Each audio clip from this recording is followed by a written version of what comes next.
Mix हो जाती है। तो जो अशुद्ध वाली जो कूड़ा जलता है, गंदा पन्नी जलती है, तो वो हमें इतनी गंदी लगती है, वो क्या करती है, हमारे पर्यावरण को अशुद्ध कर देती है, गंदा कर देती है।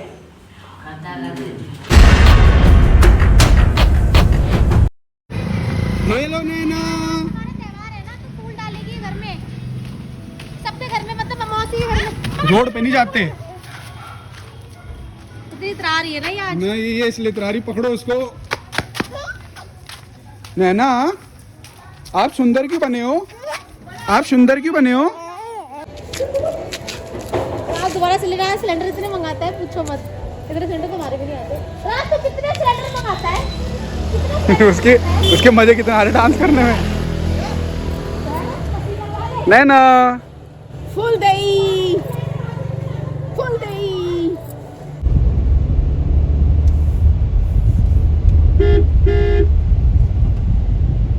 ऐसे निकलते टाइम तो मेरे को आइडिया नहीं रहा रिकॉर्ड करने का, बट अभी जब हम आ गए हैं तो मैंने सोचा कि एक बार रिकॉर्ड करके बता दूं क्या था।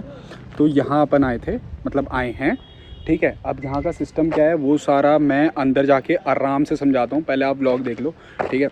अपने एनजीओ को एक गेस्ट लेक्चर के लिए बुलाया गया था, एक और ट्रस्ट के उस पर, ठीक है, जो कि हमारी लाइफ का एक सॉर्ट ऑफ बहुत ही ज़्यादा एक ज़्यादा खुशी का पार्ट है। और एक लाइक मैं और मम्मा, जो हमारा अपना ट्रस्ट है जनपद प्रेरणा ट्रस्ट, पहले एनजीओ था, अब हमने उसको ट्रस्ट में कन्वर्ट करा दिया है।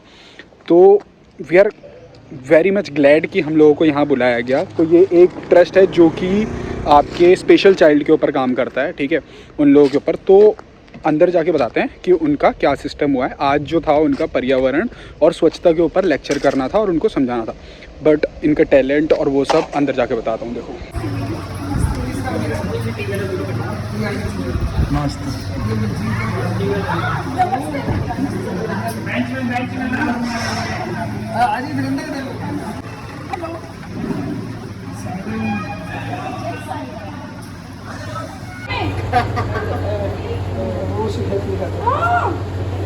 दिखाओ दिखाओ।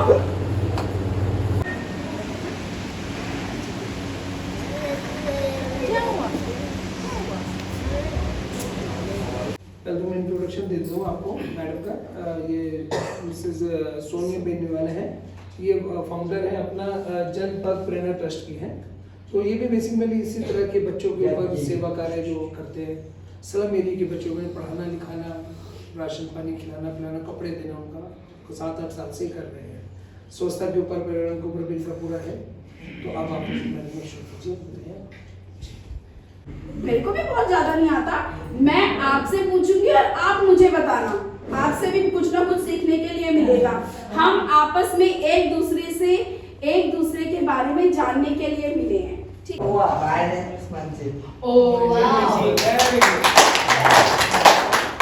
My name is Consul. अपना नाम बताएगा, बताओ। किसको अपना नाम पता है? बताओ बताओ, शाबाश बताओ। आदित्य, बहुत बढ़िया है जी। रोहन। Very good. हाय बाबा। हाँ, जो जिसको जो दिखाई देता है अपनी श्रद्धा हो गई। क्या पता हमें क्या दिखाई दे रहा है, हमने तो ऐसे करके देख लिया। अब आप ये बताइए, किसी को कोई चीज दिखाई दी? कुछ तो नोटिस किया ना, कुछ तो नोटिस किया हमने अपने सराउंडिंग, हमने आसपास क्या देख लिया? बाबा जी को ही देख लिया हमने। तो हमें तो वैसे ही पर्यावरण हमारा शुद्ध हो गया। बचा रहे हैं, चाहे हम अग्नि को बचा रहे हैं, चाहे हम पानी को बचा रहे हैं, ये सब एक पर्यावरण से पूरा जुड़ा हुआ है। तो हमें पौधे रखने चाहिए या नहीं? रखने चाहिए, ठीक है। हाँ, अब मेरे पास तो इतना सुंदर गमला नहीं है, मेरे पास ऐसा गमला नहीं है। अब मैं क्या करूं? मुझे ऐसा डब्बा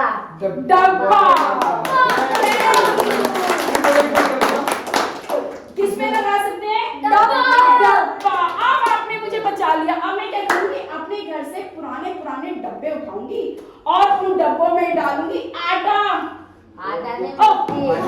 मिट्टी। कितनी हंसी आती है। अब मैं उसमें डालूंगी मिट्टी और फोपन लगाऊंगी। कैसे मिट्टी लग गया तो आप कैसे लगाएंगे? कोई बताओ कैसे? मतलब ये डब्बा सर मैं डब्बा तो ले लूँ ना। आप मुझे डब्बा मिल गया, अब मैं क्या करूँ इसमें? वो लगा लो। कैसे? क्या क्या डालेंगे? ऐसे हाँ मिट्टी।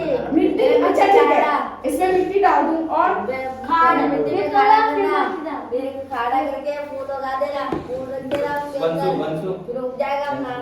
अच्छा के जाने का हमें डब्बा मिल जाएंगे। हाँ मिल जाएंगे।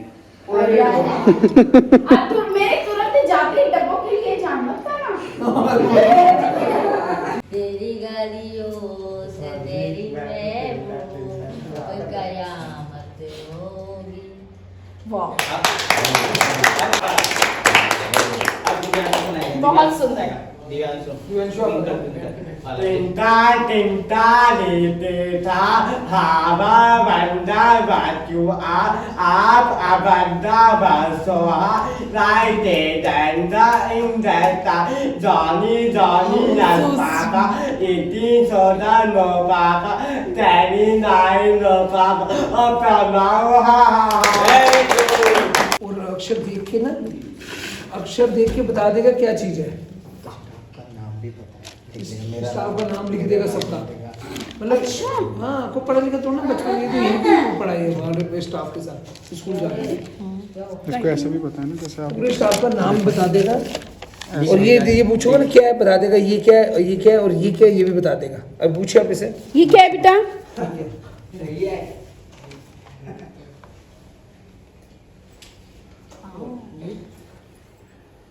बोल नहीं पाते।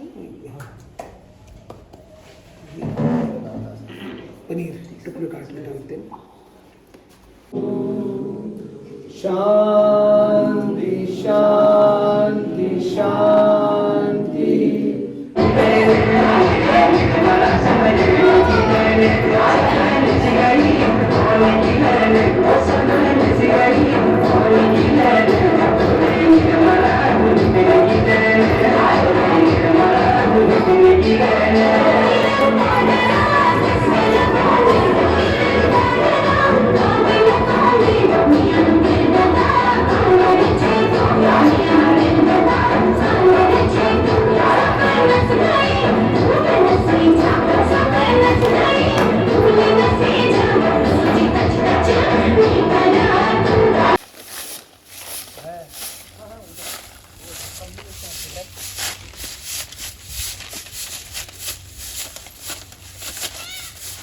तो यार वहाँ से हम लोग जस्ट घर पहुँचे अभी अभी और मम्मा थोड़ा ऊपर है एंड जो मैं एक बार मम्मा से मैं पूछ के आता हूँ कि उनका एक्सपीरियंस कैसा रहा। ठीक है रुको।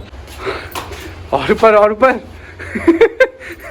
मैं ये पूछ रहा था आपसे, पहले तो लाइट तो जलाओ, आप कर क्या रही हो? जो आज आपका एक्सपीरियंस था, क्या कहते जो आज आपका एक्सपीरियंस था ना, क्या बोलते, अरे आप मेरी बात सुनो। हाँ उधर जहाँ आज आप गई कैसा लगा आपको मिलके?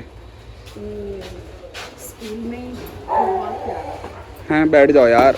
हाँ सही अच्छे से, गारंटी वाला काम नहीं छूटना चाहिए। ठीक है आप बताओ। या अब पूछो। हाँ इंटरव्यू ले लें आपका। हाँ मेरा इंटरव्यू। हाँ बताओ कैसा रहा आपका एक्सपीरियंस? बहुत अच्छा था। इनफैक्ट उन वाले बच्चों से जैसे पहली बार मिली थी मैं, स्पेशल बच्चे तो वाकई वो स्पेशल ही हैं। उनके जैसा कोई नहीं है। बहुत अच्छा लगा, मतलब वो लोग इतना कुछ उन्हें आता है और कोशिश तो कर रहे हैं अगर सिखाया, मतलब दिल से बहुत अच्छा लगा। आपको पता था वैसे वो बच्चों के अंदर ऐसे टैलेंट भी होगा? कभी भी नहीं। नहीं ना? कभी भी नहीं। कभी जैसे कभी होता भी था ना बहुत पहले। मैंने एक बार गांव में गए थे, हम लोग उत्तरकाशी में रहते थे जब डैडी की फर्स्ट ज्वाइनिंग थी, हम लोग वहाँ गए तो वहाँ से पहाड़ में गए थे तो किसी के घर में सुनो तो अंदर ही आ मेरे जाओ। को वो कॉपी भी ले जानी है क्योंकि कल बच्चे आएंगे, उनको कॉपी क्या यहाँ पे बच्चों की डीजी वो छोड़ो आप अपना छोड़ो, मैं अपना देखता हूँ। आप बताओ। हाँ लाओ आओ। आपका वो कहाँ था? मैं हाँ जब हम उत्तरकाशी रहते थे तो तेरे डैडी की वो थी, हम फर्स्ट ज्वाइनिंग हुई थी उत्तरकाशी में। वहाँ से हम किसी के घर गए थे तो वहाँ पे ऐसा एक बच्चा था, पर मुझे अच्छा नहीं लगा। वहाँ पे बहुत अच्छे से वो ट्रीट नहीं कर रहे थे। उस बच्चे को एक किनारे डाला हुआ था और उस बच्चे के ना पैर में एक वो डोरी सी बांधी थी कपड़े से जैसे चुन्नी। और जब मैंने बोला बच्चे को ऐसे क्यों, तो उन लोगों ने बोला कि ऐसे ही है। तो मेरे को उस टाइम पे देख के ये लगा, मैंने कहा यार सच में अगर किसी का बच्चा ऐसा हो जाए तो उसको कितना कैसे वो उस बच्चे को पालेगा, कैसे संभालेगा। लेकिन इतने साल बाद जब आज मैं स्कूल में गई तो मतलब वो बच्चे अगर उनको ट्रेनिंग दी जाए, वो हमारे से अच्छे हैं, समझदार हैं वो। तो वहाँ पे वो बच्चे थे, पर मेरे से समझदार नहीं होंगे, थे समझ रहे थे, इतनी अच्छे से मेरी बात सुन रहे थे और बहुत प्यारे बच्चे हैं। भगवान का बनाया हुआ एक सच में अलग से बहुत प्यारे बच्चे, मैं एक्सप्लेन नहीं कर सकती वर्ड्स में, सॉरी। तू तो है मेरा बच्चा। चलो ओके गाइस, तो व्लॉग को करते हैं यहीं पे। अच्छा लगा तो लाइक कमेंट शेयर सब्सक्राइब जरूर जरूर जरूर करें। अरे एक चीज़ वो बता दो यार, उनके वो उसका ट्रस्ट का नाम क्या था? श्री सत्य साई बालक फिर सेवा आश्रम, श्री सत्य साई बालक आश्रम आमवाला, वहां पे वो लोग काम कर रहे हैं स्पेशल बच्चों के लिए और बहुत अच्छा काम कर रहे हैं। वो बच्चों को बहुत अच्छे से खाना पीना सब देते हैं, पढ़ाई कराते हैं और उनमें ना बच्चे जो हैं बहुत अच्छे से पढ़ भी रहे हैं। और एक बच्चे की राइटिंग, वो मतलब ना बोल सकता है ना सुन सकता है, लेकिन उसकी राइटिंग इतनी सुंदर है जैसे मोती पिरो रखे हैं। तो वैसे तो कोई भी अपने बच्चों को ऐसे ना करे कि छोड़ दे दूसरों के भरोसे, पर अगर आपसे नहीं पलते हैं किसी से ऐसे बच्चे, तो वो श्री सत्य साई सेवा आश्रम है, वहाँ पर जाके मिले आप। उसमें जो उनका एड्रेस या जो भी है वो उसमें दे दिया जाएगा डिस्क्रिप्शन बॉक्स पे, तो आप वहाँ से ले सकते हैं। लेकिन अगर ऐसा कोई है तो वो स्पेशल है, उनकी केयर करे, वो भगवान का एक रूप है आपके घर में, उनके साथ ऐसा। और मैं भगवान कसम खा के कह रहा मम्मी, मेरे तो अच्छी राइटिंग थी इस बालक की। हाँ, और जबकि वो सुन नहीं सकता, बोल नहीं सकता, ना वो सुन सकता था ना वो बोल सकता था, बोल सकता है। बट अगर वो रोटी लिख रहा था, वो बता रहा है एक्शन करके रोटी है। मतलब मेरे को 22 साल हो गए टीचिंग लाइन में, मैंने इतनी सुंदर राइटिंग नहीं देखी है। बहुत प्यारी, बहुत प्यारी, इतनी सुंदर राइटिंग। मैं तो डॉक्टरों से भी गंदी लिखता हूँ, केमिस्ट भी क्या लिखते होंगे ऐसी जैसी मैं लिखता हूँ। बहुत सुंदर भाई, बहुत ज्यादा सुंदर। ऐसी राइटिंग बच्चों की अभी तक नहीं देखी। 22 साल का एक्सपीरियंस, बहुत सुंदर थी। और जो ये लोग काम कर रहे हैं इन बच्चों के लिए, वो भी सैल्यूट के काबिल है। तो ऐसा सिस्टम है उनका। उनकी 2 अलग अलग ब्रांच है, जैसे आम वाला था, अनार वाला था, आम वाला। तो जैसे आम वाला जो था वहाँ पे इनका ऐसा था सत्य साई बालक सेवा आश्रम करके, और एक इनका यहीं सुभाष नगर क्लेमेंट टाउन में है, वो बालिका है। तो वो गर्ल्स के लिए, लेडीज के लिए भी है। अभी 1-2 दिन में हमारे वहाँ का भी विजिट होने वाला है, जब भी होएगा पता वहाँ के बारे में भी आपको ठीक है। बाकी पीछे अपना एनजीओ है, तो अपने एनजीओ के बारे में भी थोड़ा सा वो बता दो मम्मा। हम लोग बच्चों के लिए काम कर रहे हैं। जो बच्चे ट्यूशन्स नहीं जा पाते, वो पढ़ते हैं, क्योंकि हर पेरेंट्स चाहता है अपने बच्चे को अच्छे से अच्छे स्कूल में पढ़ाना, इंग्लिश भले ही बच्चे ना चाहते हो। तो मैं उन बच्चों के लिए भी काम करती हूँ, जैसे कबाड़ी वगैरह ऐसा चुगते रहते हैं सड़कों में, उनको पकड़ के लाते हैं, उनको हम शिक्षा देते हैं और उनका इंटरेस्ट जगाना पड़ता है पढ़ाई में, क्योंकि मन नहीं करता है उनका पढ़ने का जैसे। तो उन बच्चों के लिए हम लोग पढ़ाई करते हैं, महिलाओं के लिए काम करते हैं और उनको उद्योग देने की कोशिश करते हैं। अब हम इन्हीं बच्चों के लिए छोटा सा स्कूल खोलने की सोच रहे हैं। होप सो आप लोग का आशीर्वाद हो तो। उस स्कूल की न्यूज़ नहीं बतानी अभी, ठीक है? तो बस इतना है, मोर और द लेस कि एक स्कूल खुल रहा है जिसमें वो प्री स्कूल है डे टाइम पे, और इवनिंग टाइम पे वो अपने एनजीओ का ही एक स्कूल का पार्ट हो जाएगा, जिसमें बच्चों को फ्री एजुकेशन दी जाएगी प्रॉपर, मतलब प्रोफेशनल टीचर्स के साथ। उसमें सारी बुक्स कॉपीज वॉपीज सब अपनी तरफ से होंगी और सब कुछ मतलब हमारे एंड से होगा। उसमें पेरेंट्स को कुछ नहीं करना, ऐसे अपने बच्चे को हिलते डुलते स्कूल छोड़ देना, ठीक है? और उसके बाद स्कूल से हटाना, ऐसे हिलते डुलते घर ले जा देना, इतना ही है बस। वो ये तो फनी हो गया, बट हाँ ठीक है, ये सच्चाई की बात है, ठीक है? तो बाकी चैनल पे लाइक कमेंट शेयर कर दो और सब्सक्राइब करना ना भूले। जो भी नया ये देख रहा है भाई, कर दो, ठीक है? और बस सी यू, टाटा, गुड बाय। दुनिया में सबसे न्यारा जट्टा का छोरा, दुनिया में सबसे न्यारा जट्टा का छोरा।